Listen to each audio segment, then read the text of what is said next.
Hola amigos y bienvenidos a este su podcast de la risa y el olvido. Y por primera vez en algunos capítulos estamos los tres, cosa que me da muchísimo gusto. Y el día de hoy tenemos un tema bastante interesante. Antes de presentar el tema, no puedo sino saludar a mis amigos. Hola Jorge, ¿cómo estás? Buenas noches. Hola Dave, bien, ya contento de estar aquí de regreso. Alfa, ¿cómo estás? Buenas noches. Bien, contento de que se reintegre Jorge. Gusto saludarlo porque también teníamos mucho sin verlo. Nos habíamos escrito, pero no lo habíamos visto. Entonces es bueno verlo y de nuevo reiterar los saludos a su familia. Y pues contento de que estamos los tres para darle a un episodio más de este aburrido y mediocre podcast. Perfecto. Bueno, amigos, pues qué bueno que nos acompañan el día de hoy. Como siempre digo, tenemos un tema bastante interesante, pero creo que el día de hoy voy a dejar que lo presente Jorge, porque el título no encerraría perfectamente de lo que queremos hablar. Entonces, give it away, my friend. Adelante. Gracias, Dave. Quería hablar un poquito de la conciencia, ya habíamos hablado de ese tema antes. Para los que lo vieron y los que no, como un resumen en un minuto, habíamos tocado ese tema abordándolo desde la idea de una teoría que se llama la teoría modular. O sea, la teoría modular es una teoría que dice que la conciencia no está en una sola parte, es como si no tuviéramos un yo específico, ¿no? O sea, que en realidad es nuestro yo esencial y que está controlando todo lo que somos nosotros y es nuestra esencia. O sea, que eso no, que el cerebro no funciona así, que en realidad el cerebro está consciente al mismo tiempo de muchas cosas que están sucediendo, ¿no? Y es como si muchos yos diferentes estuvieran peleándose por tomar el control de este momento, ¿no? O la atención en este momento, pero que en realidad es algo como bastante complejo. Y entonces, como se aportó en aquel entonces, es un poco para poner en jaque justo la idea de este yo esencial, ¿no? O sea, de que no es tan fácil pensar en ese individuo que eres tú, Dave, o que soy yo, o que es Alfa, o cualquiera de la gente que nos escucha, que es mucho más complejo de eso, ¿no? O sea, que parecería que adentro de nosotros no hay un yo, hay muchísimos, ¿no? Y no, entonces no hay algo como unificado. Esa es una versión, es una teoría que está ahorita como muy dominante en neurociencias, pero no es la única. O sea, como que el tema de la conciencia es un tema muy amplio, es un tema complejo que se ha abordado desde muchas perspectivas diferentes. Y hay otra que se me hizo interesante. Es de un neurocientífico que se llama Antonio Damasio. No sé si alguien de ustedes alguna vez haya leído algo de él. Yo no, No. ¿Y no habían escuchado nada tú, Alfa, de Damasio alguna vez? no me suena el Tien- viejo ti- Damasio.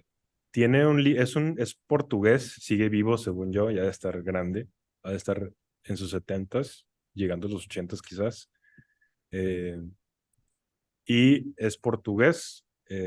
Tiene varios libros interesantes. Yo creo que el por el que yo lo conocí es por un libro que se llama algo así como, en español sería algo así como El error de Descartes.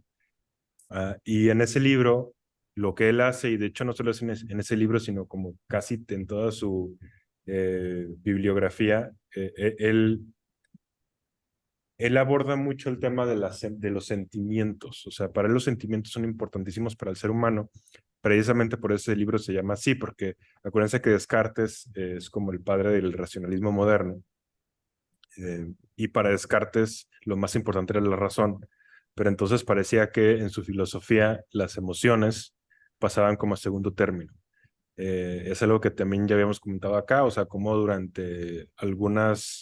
eh, durante algunos siglos en donde se puso como la razón como lo más importante, la parte emocional del ser humano se dejó como algo no solo de menor importancia, sino de más como si fuera de menor calidad, ¿no? Como diciendo los seres humanos que no guían su vida con la razón y que más bien dejan que sean las emociones las que guíen su vida, entonces son como si fueran seres humanos de segunda, ¿no? O sea, que realmente no tienen una voluntad lo suficientemente fuerte como para no ser guiados por las pasiones y que sea la razón quien las guíe. Que Ahí es les un poco, comenté. perdón Jorge, que es un poco lo que se dice también de los animales, ¿no? O sea, los animales no tienen conciencia, los animales tienen instintos y siguen sus instintos y son inferiores. Y el que sigue la razón, que es el ser humano, el que tiene ese poder, es superior. Entonces, como si fueran atributos superiores e inferiores, ¿no? Porque como sí los hay, a final de cuentas sí los hay.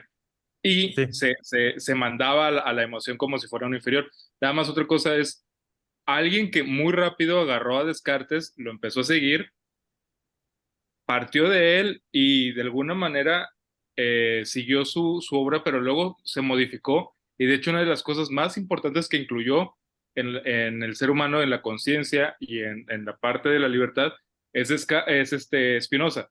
ujú. Spinoza era cartesiano al principio, pero él sí le da una importancia fundamental a las emociones y a la voluntad. Sí, y hay muchos más después de Spinoza que también acabaron reaccionando fuertísimamente en contra de Descartes. Nada más antes de mencionar brevemente eso, eh, justo por esta parte de poner la parte racional como lo más importante y la parte emocional como la menos importante también, era uno de los argumentos que se usaban durante muchos años para decir que las mujeres eran menos inteligentes que los hombres. Ahorita ya sabemos que eso es una falsedad, o sea, pero en aquel entonces decían, pues es que si la mujer es más emocional, es precisamente porque tiene una parte racional que gobierna menos sus emociones, que tiene menos capacidad de gobernar su razón. Les había contado por ahí alguna vez ya no recuerdo quién es, pero cuando lo leí me dio mucha risa, ¿no? Había un filósofo de los importantes, ahorita no recuerdo quién es, de aquella época que puso justo en sus diarios que de lo que estaba más orgulloso de su vida, o sea, en toda su vida no era su De obra, sino nunca más haberse bien, reído, claro. ajá, de nunca haberse reído, ¿no? Entonces es un poco como esta idea de que las emociones son ciudadanas de segunda. Luego van a llegar filósofos, esto ya también lo comentamos aquí, como Hume o como el mismo Kierkegaard, que le van a dar una vuelta a esto, ¿no? O sea, para Hume, en realidad la reina eran las emociones, o sea, las pasiones arrastran al ser humano y las pasiones arrastran a la razón. Para Kierkegaard, la pasión es una de las cosas más importantes para los seres humanos. Si no podemos convertirnos en alguien individual, si no tuviéramos algo que nos apasione. Entonces, sí hay pensadores que le dan la vuelta a esto, pero bueno, en su momento no eran tantos y la razón, digamos, que gobernaba como la reina. Ya ahorita con estudios neurocientíficos y un montón de cosas más, ya sabemos en realidad lo que hemos abordado aquí, que es que las pasiones y las emociones acaban siendo muy poderosas y nos acaban arrastrando a todos tarde o temprano, ¿no?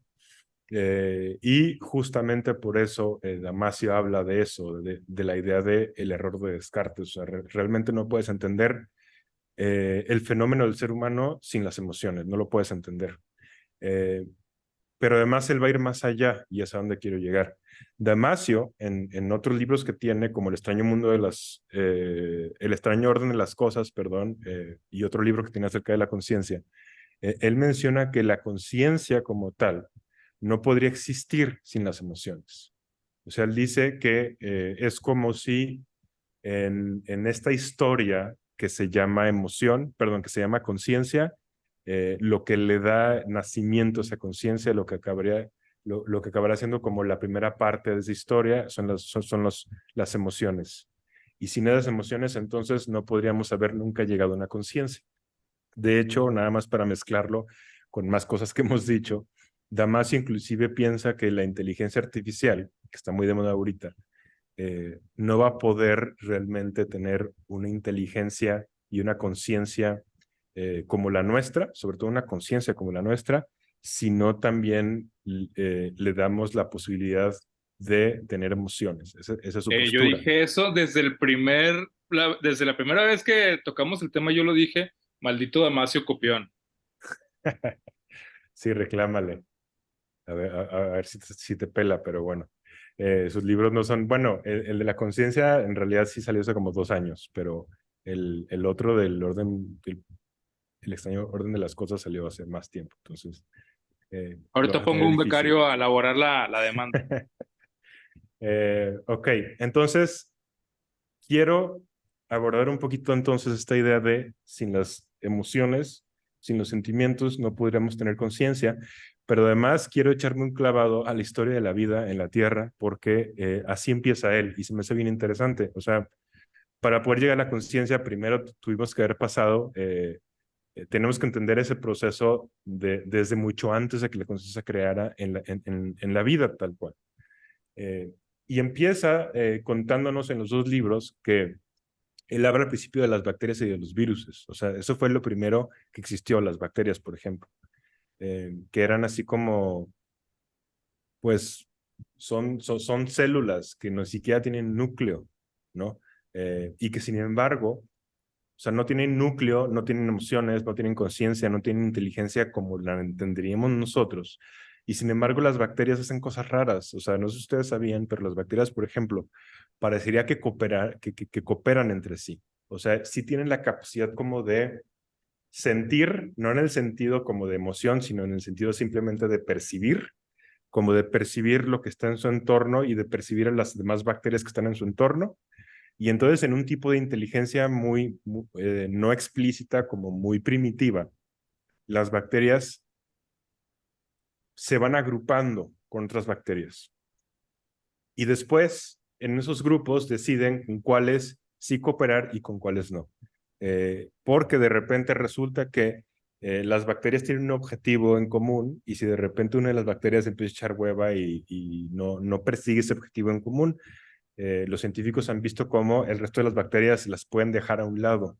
Inclusive cuando sean bacterias que vienen como de la misma, como si fueran bacterias familia, ¿no? Por el ADN que tienen.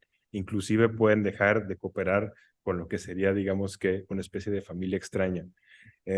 Y cooperar con otras que no son parte de esa familia, pero que sí parece que están buscando el mismo objetivo. Ahora, ¿cómo fregadas una bacteria puede tener un objetivo, no? Porque un objetivo parece algo como más complejo. Y esto se entendería desde cosas muy básicas, o sea, desde la homeostasis, o sea, como desde esta búsqueda por o sea, como por la supervivencia tal cual. O sea, todos los seres vivos, en teoría, estamos buscando una homeostasis o estamos buscando un equilibrio que nos permita poder seguir vivos para pasar genes de alguna forma. Y entonces las bacterias hacen eso, o sea, tienen como una regla muy simple de la vida que todos los seres vivos seguimos, que es la homeostasis, y en base a eso van regulando ese tipo como de acciones. Pero bueno, esto para mí, o sea, a mí se me hace bien extraño y se me hace fascinante, o sea, como pensar cómo hay formas primitivas, extrañas, como de cooperación entre organismos pues, que tienen una inteligencia, o sea, no explícita, que tienen una inteligencia bastante sencilla, que no tienen sistema nervioso, que no pueden tener las emociones que sentimos nosotros. ¿Por qué eso es importante? Porque nosotros ya sabemos que para nosotros las emociones son cruciales, o sea, es aquello que nos dice si estamos bien o si estamos mal y que hace que cambiemos conductas. Las bacterias no tienen nada de eso y sin embargo encuentran la forma como de cooperar entre sí. Lo que está todavía más raro que las bacterias son los virus, porque los virus en teoría pues ni siquiera están vivos. O sea, al menos sabemos que las bacterias son vida, los virus es una cosa rara, eh, pero que se comporta muy similar a las bacterias, que no se pueden mover por sí solos, que parecería que por sí solos no pueden vivir, pero que sí pueden ser partes de un organismo extraño y a través de ese organismo vivir de una manera muy rara, ¿no? Como si fuera un mutágeno zombie, o no sé, es una cosa muy extraña. Eh, pero bueno, subiéndome como ese peldaño de esos microorganismos y ya empezando a llegar como a vida más compleja, si vemos como la historia de la vida en la Tierra, la historia de la vida en la Tierra tiene muchos, muchos años. O sea, las bacterias, por ejemplo, tienen más o menos entre 3.5 y 3.8 billones de años en inglés. O sea, 3.000 millones, casi 4.000 millones de años. O sea, es una cosa impresionante. Pero de ahí vamos avanzando y, por ejemplo, la fotosíntesis dicen que se creó hace 3.000 millones de años. Y entonces, si vamos subiendo como de complejidad de tipos de vida, se cuenta, hasta llegar a la conciencia. Sí, Alfa. Solo para aclarar dos cositas. Uno, para la gente que igual y no está muy en contexto, la palabra billón y billion no significan exactamente lo mismo. Billón en español es millón de millones. Un billón es un millón de millones. Y billion es 1.000 millones. Entonces, por eso ahorita Jorge dijo un billón en inglés, o sea, un billion, que son 1.000 millones. porque sí es muy diferente el cómputo ya cuando se hace la traducción. Y otra cosa, estoy casi seguro, mi estimado Jorge, que el plural de virus es virus. Sí, estás en lo correcto. De hecho, cuando lo dije, dije, no, eso está mal, pero ya no quise decir nada. ¿Algo más, Alfa? Sí, sí, pero en otro momento. Ya ahorita yo creo que le das. Ok. ¿Tú, Dave? No, adelante, adelante. Ok, entonces, bueno, pasamos de bacterias y llegamos, por ejemplo, árboles, o sea, plantas como sencillas, ¿no?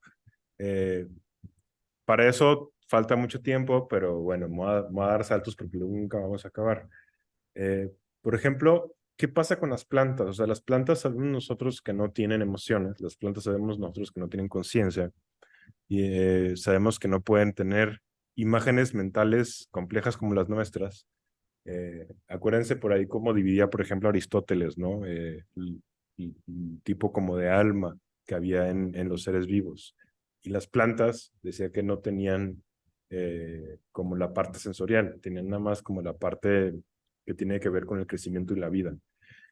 Y sin embargo, pues resulta que las plantas con experimentos que han hecho se han dado cuenta que, sobre todo al nivel de raíces, las plantas en sus raíces buscan el agua y tienen la capacidad, por ejemplo, de ver cómo van a reproducir esas raíces para que esas raíces vayan creciendo hacia donde está el agua.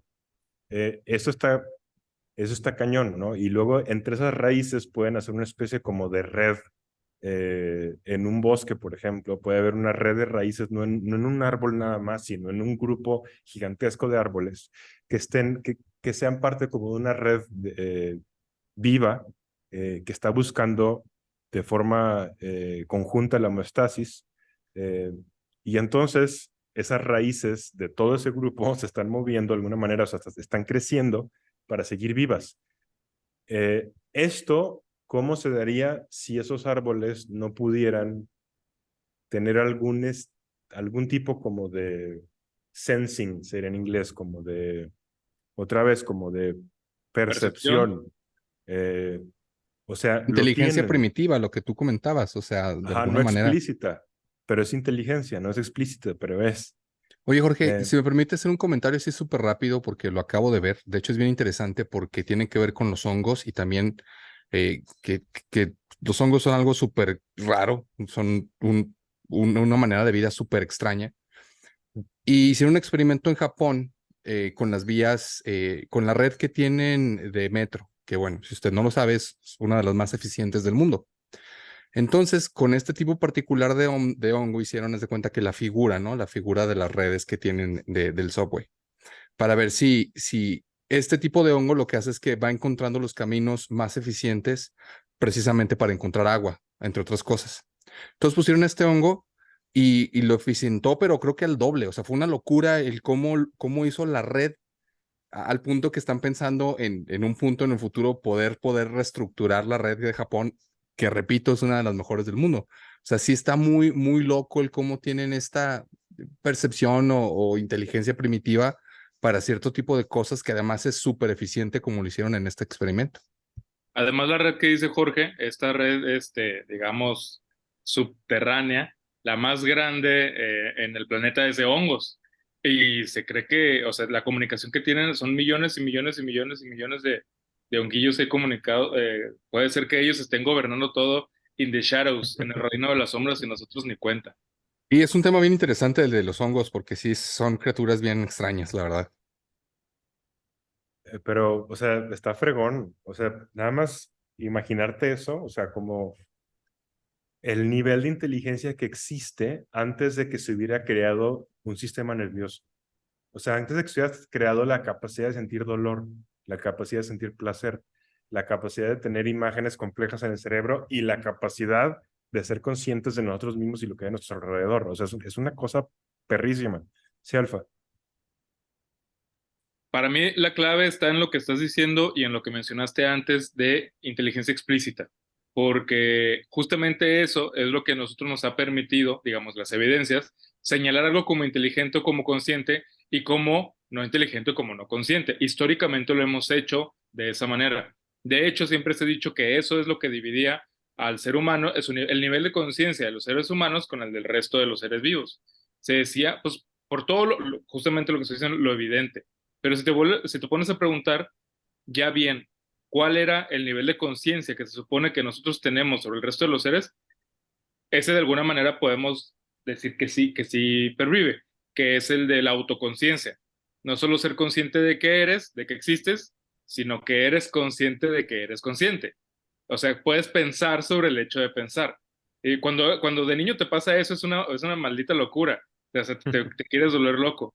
Y muchos animales ya se comprobó que si tienen un nivel de conciencia, no solo instintivo, saben que existen, saben que están ahí, que se pueden morir, pero no tanto que piensan sobre el hecho de que piensan. Y creo que todavía no hay evidencias de eso.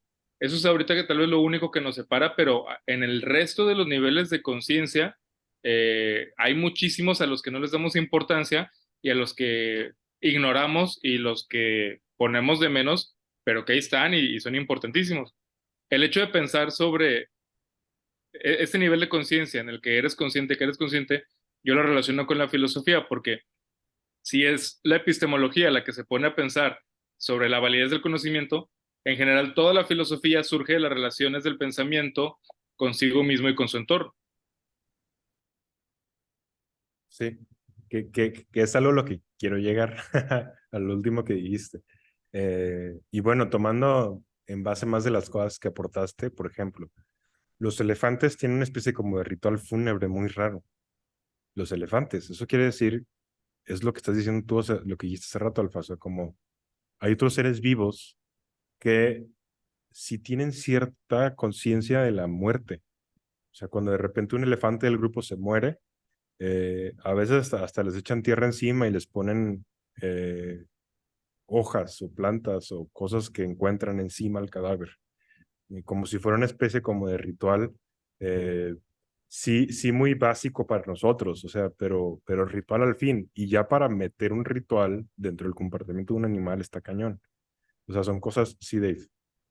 Y ahorita me recordó, porque lo acabo de ver también los cuervos tienen una manera de actuar muy rara respecto a la muerte de sus compañeros, porque está demostrado que entre ellos se hacen amigos y ha habido muchas veces en los que atacan a las personas cerca del cadáver bueno, del cuervo que murió y que tienen este tipo de comportamiento como si sintieran el dolor, vamos, me explico, como si Ahí tuvieran está un club de ese, cuervos, ¿no? ajá. Y bien, bueno, o sea, obviamente un elefante ya es algo muy complejo. O sea, un elefante tiene un cerebro bien complejo, con un sistema nervioso bien complejo, tiene emociones complejas. O sea, a fin de cuentas es un mamífero. Los mamíferos llegaron a la vida hace como 200 millones de años, eh, y pues nosotros somos mamíferos. O sea, en realidad ahí ya estaba como una complejidad cerebral y de sistema nervioso y de cuerpo muy cañona. Eh, a veces otra vez como que luego hacemos menos y hemos hecho menos a muchas especies, ¿no? En la historia del pensamiento, pero en realidad, o sea, el cerebro de un perro es una cosa impresionante, y el cerebro de un gato y de un delfín y de un orangután y de un elefante, o sea, son cosas fuera, o sea, son impresionantes, y que tuvieran que haber pasado muchos millones de años, miles de millones de años para poder llegar a ese tipo de complejidad, a ese tipo de inteligencia y a ese tipo como de complejidad emocional.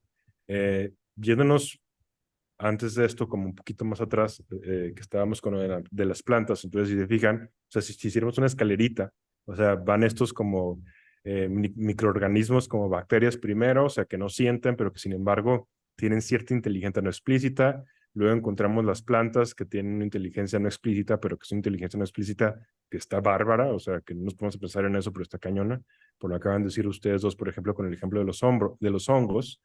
Luego tenemos los insectos, ¿no? Que llegaron hace como 500 millones de años, 400 millones de años, dependiendo de cuáles son los primeros, los protoinsectos, ¿no? Que pues ya tienen un movimiento, que ya tienen como, hay mucho más complejidad, ¿no? En cómo viven, pero que todavía no tienen un sistema nervioso como el nuestro. Eh, no tienen eso. Ya cuando llegamos a los reptiles, ahí ya tenemos un sistema nervioso, nada más que es más simple que el nuestro. De hecho, Damasio dice que lo más probable es que cuando el primer organismo que tuvo o sea, que tuvo la capacidad de generar emociones, por ejemplo, eh, lo más seguro es que al inicio hubieran sido emociones casi binarias. O sea, nada más dos emociones, ¿no? O sea, o te sientes bien o te sientes mal y se chingó. Eh, si te sientes bien, eso te da una guía como para seguir haciendo eso. Lo que estás haciendo ahorita quiere decir que le estoy ayudando a tu organismo. Si te Aceptación y sientes mal, rechazo. ajá, si te sientes mal, entonces quiere decir que algo está pasando que tienes que modificar parte de tu comportamiento para estar mejor. Y entonces es como el inicio del placer y el dolor. Ahorita, el resto de los mamíferos y nosotros los seres humanos ya tenemos como un abanico de emociones gigantescas, muy complejas, y que ese abanico de emociones muy complejas a lo mejor tienen el mismo fin, ¿no? O sea, el fin acaba siendo ayudarnos a la supervivencia, es eso. Es como si fuera una ayuda para coordinar, digamos que nuestra vida, para decirnos por dónde sí y por dónde no, eh, pero pues ya de una forma que es pues extremadamente más compleja. Y aquí pues quiero brevemente abordar nada más como la idea Damasio dice que de las emociones humanas, que no nada más son nuestras, pero que nosotros quizás las tengamos más digamos que con más matices, eh, que él cree que son las emociones negativas las que fueron más importantes para la toma de la conciencia, más que las positivas. O sea, las dos nos ayudaron a la hora como la supervivencia, pero él sí cree que las negativas acaban siendo como siempre toman mayor importancia las negativas sobre las positivas. O sea, si tú analizas cómo nos afecta nuestra conducta, algo positivo y algo negativo en cuanto a emociones, usualmente lo negativo nos afecta mucho más. Y esto se ve no nada más analizando a un individuo como tal, sino también se ve, pues viendo, por ejemplo, la historia de las religiones, ¿no? O sea, piensan en las grandes religiones y muchas de ellas giran alrededor pues de la muerte. Giran alrededor de la conciencia de la muerte y giran alrededor también, ya de una forma más básica, pues de las emociones del sufrimiento. La más clara de todas es el budismo, ¿no? O sea, que dice que la vida es sufrimiento, pero hay una forma de salir de ese sufrimiento. Sí, pero o sea, empezamos con que la vida es sufrimiento. Eh, realmente, pues, ¿cuál de las grandes religiones no tiene el sufrimiento como uno de sus pilares? ¿Quieres argumentar que alguna alfa? No, lo que iba a decir es, el budismo lo tiene muy claro, digamos, como en su manifiesto principal, en sus sentencias iniciales más importantes, básicas, pero tal vez los que lo han utilizado de una manera más ilustre y que han manipulado más, pues es el cristianismo y el judaísmo con el sufrimiento. O sea, han lucrado más con el sufrimiento y lo han llevado a otros niveles que el budismo no, porque el budismo es muy claro, el budismo dice, queremos huir del sufrimiento, queremos salirnos de ahí y tal parece ser que en muchos malos manejos de los poderes religiosos han hasta provocado sufrimiento para manipular a la banda. Pero inclusive la misma pasión de Cristo, pues no se podía entender sin el sufrimiento, o sea, Realmente. tal cual, ¿no?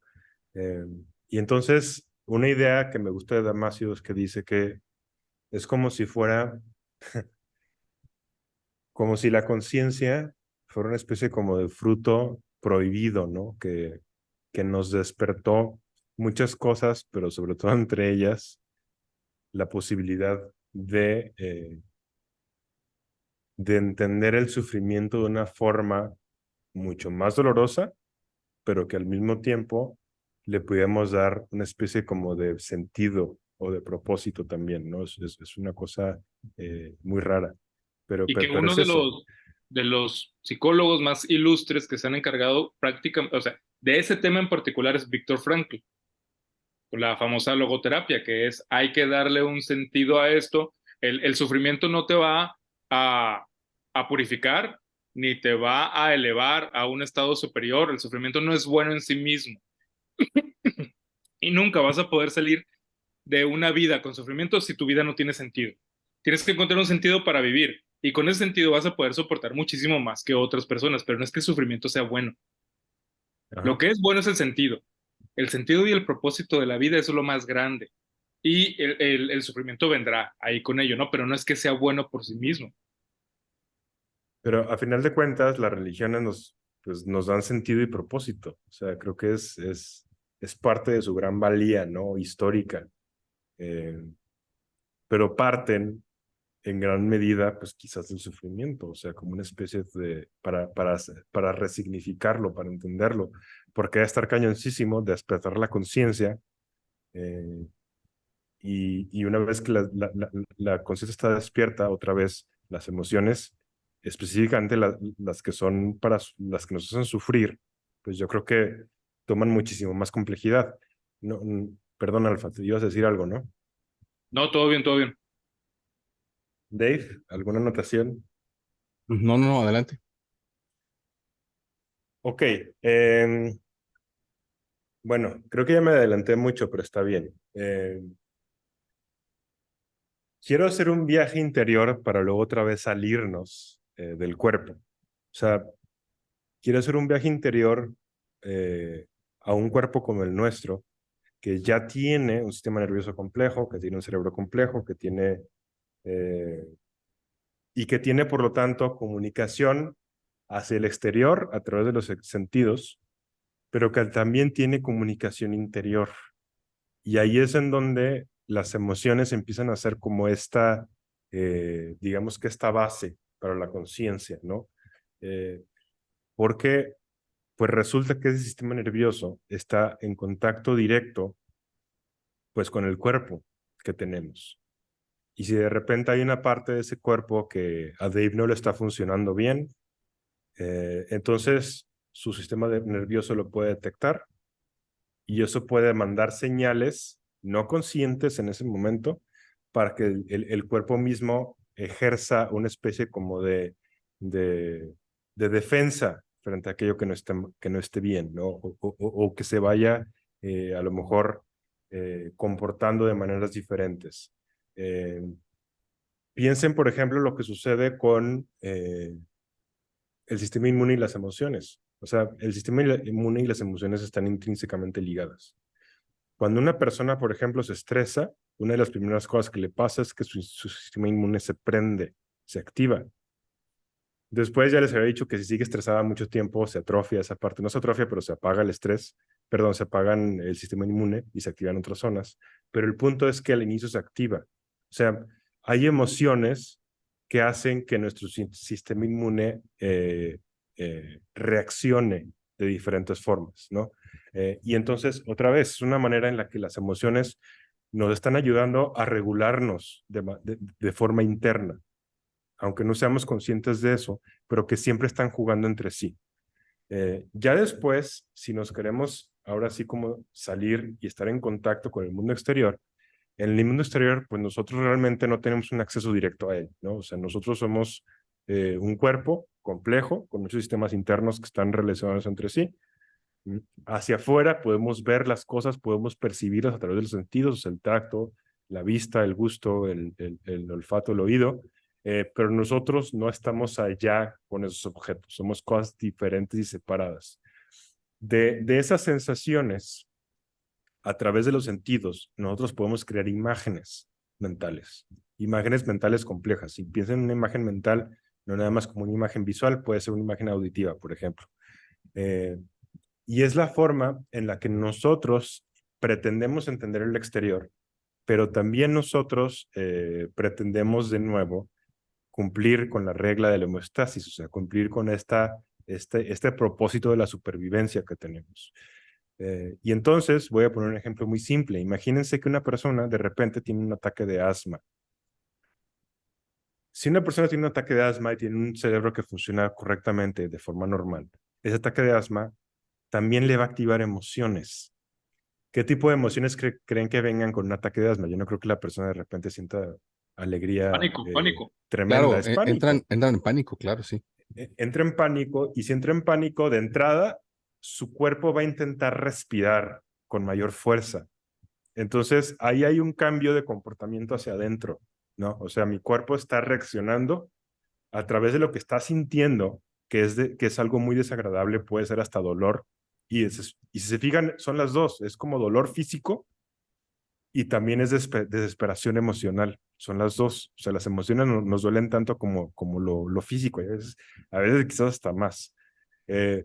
Y entonces, internamente eso activa algo, pero también externamente eso puede activar algo, porque externamente eso le puede mandar señales a otro ser humano que vea a esta persona en esa situación con asma y entonces vaya a intentar ayudarlo, ¿no?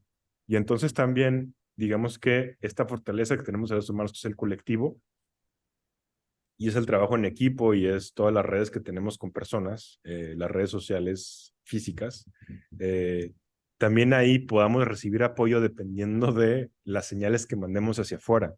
Entonces, no solo el exterior, captamos señales del exterior, sino que además mandamos señales al exterior.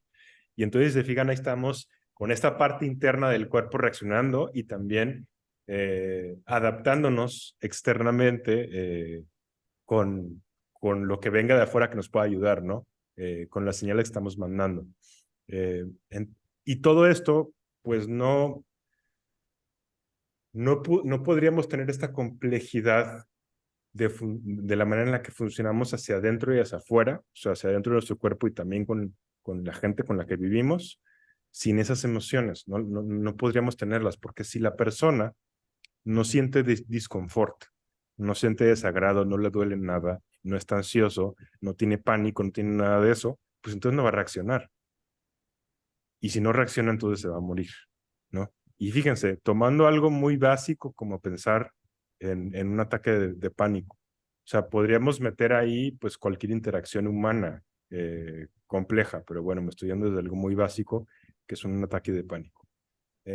Entonces, es una forma como de entender de otra manera, o sea, como de abajo hacia arriba, todo lo que se va requiriendo para poder llegar a un ser que sea consciente y que a final de cuentas, ya cuando tienes toda esa sopa de ingredientes que al final culminan en aquello que es la conciencia, eh, aquello que es la conciencia, pues tiene a lo mejor una función específica o varias funciones, que es quizás adaptarnos de una forma todavía como más eficiente a nuestro entorno,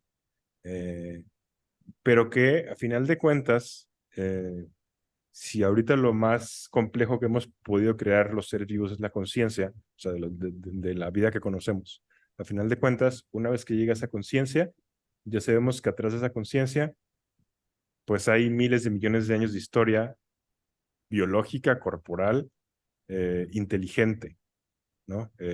Entonces, no sé, o sea, como verlo hacia atrás, verlo como con ese cambio de perspectiva, pues también se me hace como interesante, ¿no? Es como un plot twist un poco a la manera en la que hemos estado tratando como ese tema.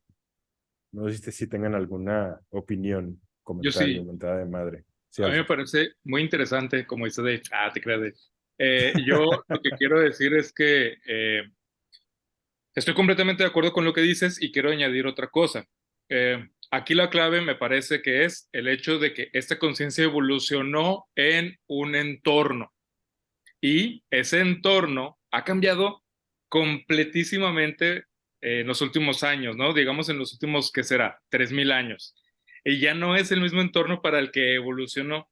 Entonces, esta finalidad con la que evolucionó esta conciencia ahora se ve bastante entorpecido por los impulsos que va recibiendo del nuevo entorno en el que vive. Por ejemplo, vamos a ver eso de lo que a veces esa gente cursi que dice, no, es que los monjes budistas meditan y llegan a un estado de ondas alfa y ondas gamma y llegan a la superconciencia o llegan a la hiperconciencia y todo eso. Eh, yo no llevo la contraria solo por llevar la contraria. Esto es algo en lo que de verdad creo y me aventuro a decir que el budismo ya lo intuía desde hace mucho tiempo y que el Zen lo ejercita directamente pensando en esto.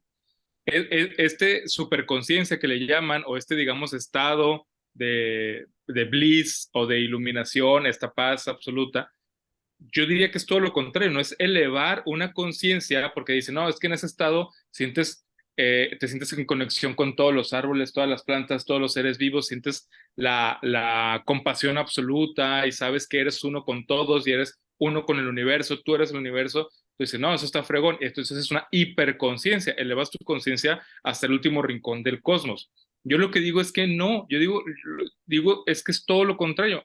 Lo que estamos haciendo es reducir nuestro nivel de conciencia, porque nuestra conciencia es, digamos, es un escáner que se llena de cosas y que nos va dando señales y que nos va diciendo esto y esto y esto. Y eso hace, en los tiempos actuales, como decía, genera un ruido espectacular y un ruido que no nos deja estar en paz y que nos llena de estrés y que nos llena, como dice Jorge, un ataque de pánico. Ok, seguro que el ataque de pánico en este, digamos, evolucionar inconsciente que existió por miles de millones de años, se daba para cuando llegara un maldito tigre o un maldito, no sé, una amenaza tremenda en la selva o en la intemperie. Ahora tenemos ataques de pánico porque mi jefe me habla feo y porque, no, la neta, y porque tengo deudas y mi hijo, Junior Peso Pluma, tiene que pagar para ir a un festival y cosas así, y yo tengo deudas, y por eso llega el ataque de pánico. No, no evolucionó el ataque de pánico para eso.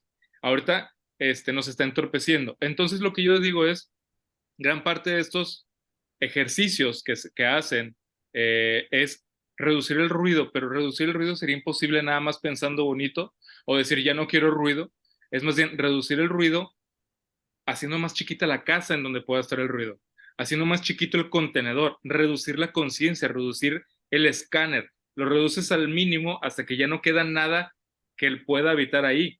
Y esto es algo, como decía Jorge, es contraevolutivo, porque la evolución, insisto, tiene muy poco que ver con las condiciones actuales con las que vivimos, pero me parece que es un paso contraevolutivo eh, útil, necesario en un mundo que ya no es el mismo mundo en el que evolucionamos.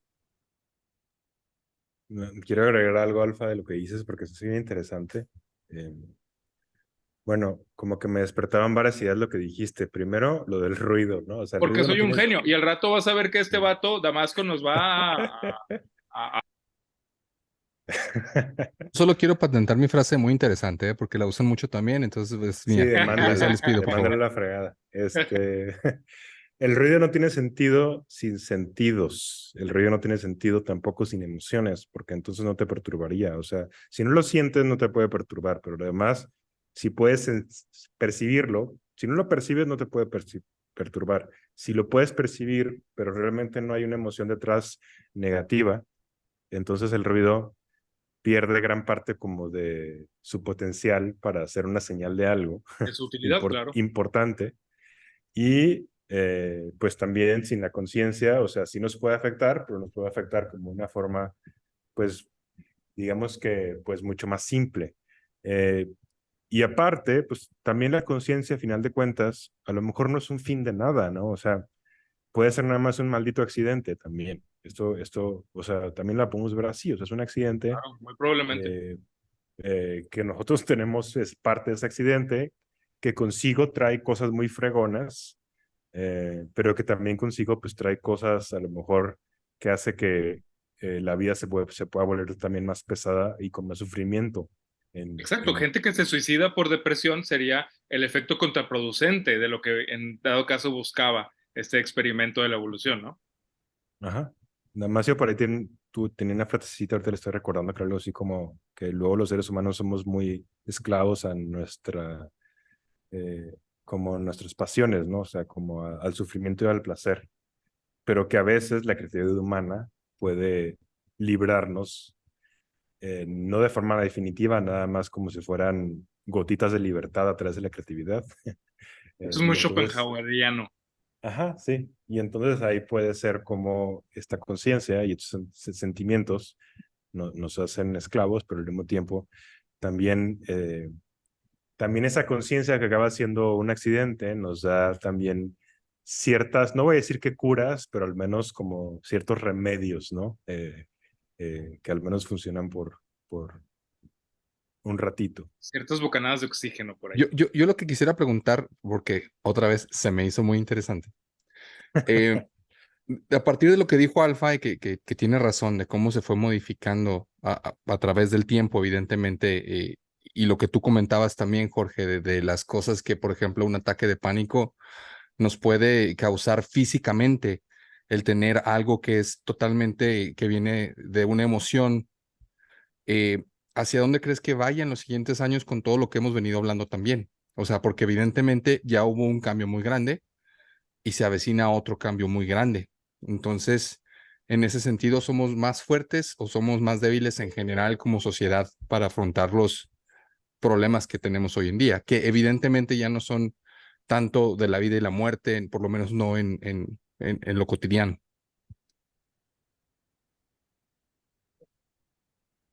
Fíjate que yo creo que la vida y la muerte, yo sí creo que sigue siendo algo fundamental, pero bueno, sí, no es lo único. Sí, no, me refería a que, bueno, antes todo nuestro proceso evolutivo tenía que ver con eso, ¿no? O sea, el sobrevivir diario, o sea, literal, el poder pasar y poder comer y que no me mate en la noche un animal o algo. Y obviamente, pues hemos ido cambiando y ahorita sí es parte de nuestras preocupaciones, pero no es la primera, por lo menos en un estado, en un cierto rango de edad, ¿no? Pero fíjate, perdón por decirlo así, pero se me hace interesante. Demándame si quieres. Eh, o sea, a final de cuentas, que no lo tengamos ahorita consciente en ese momento, o sea, que en lo cotidiano no siempre lo tengamos presente, es un engaño de la conciencia. Pero a final de cuentas, o sea, esta tensión entre la vida y la muerte siempre está, o sea, en la vida y nosotros somos parte de esa vida. Entonces yo creo que otra vez, ¿no? Que no sea consciente y que las emociones que lo acompañan en este momento no lo pongan frente a nosotros como lo más importante, no quiere decir que nuestro cuerpo lo analice, o sea, no lo analice, pero lo viva como lo más importante. Yo creo que sí lo vive como lo más importante. Mm, no sé si me expliqué. Sí, sí, Eh, sí.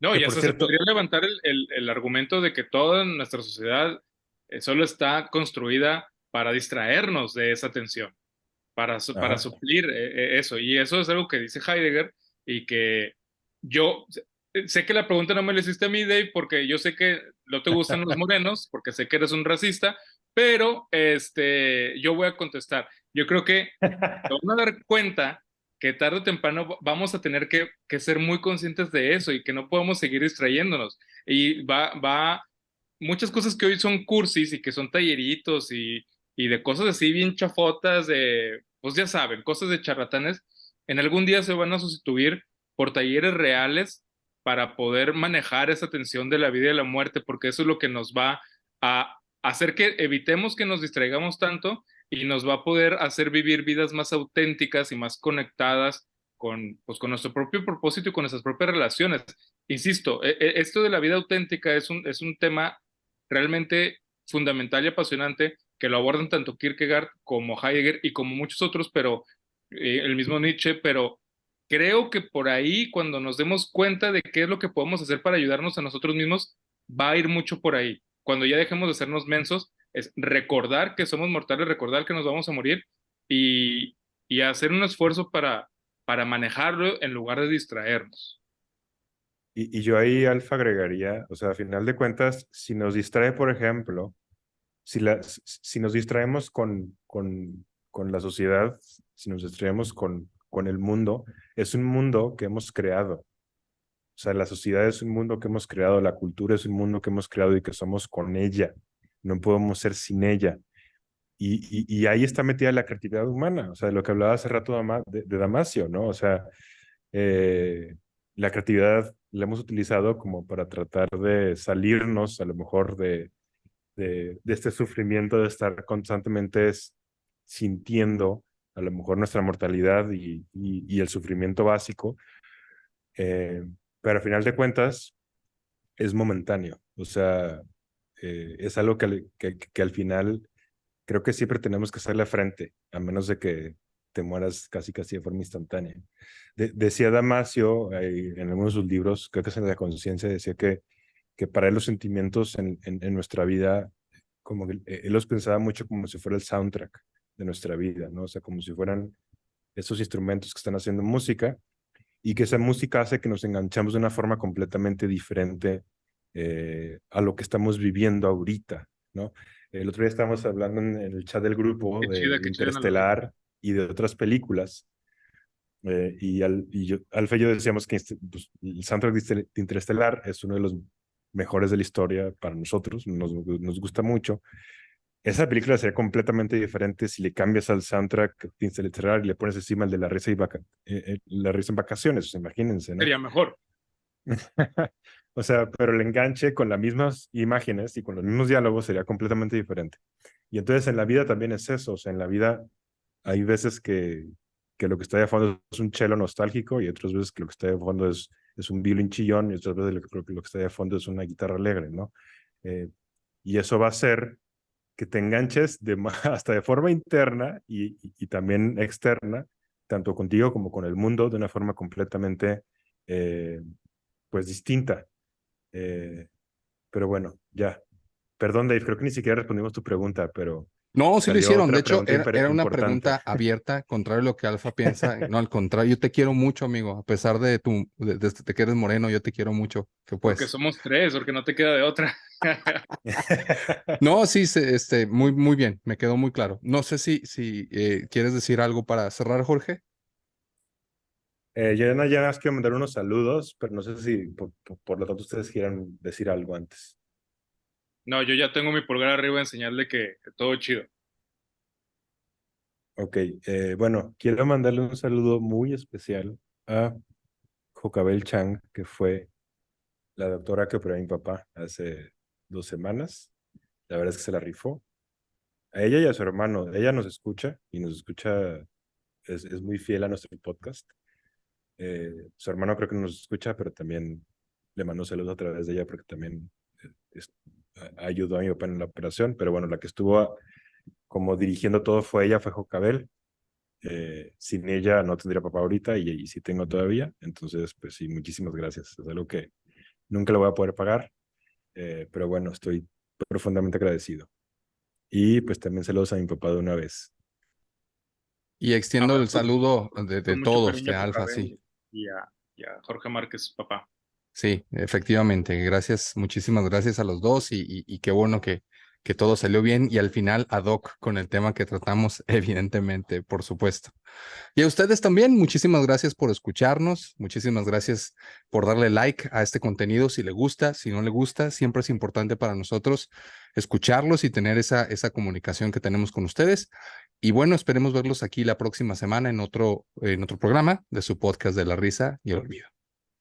Bye. Bye.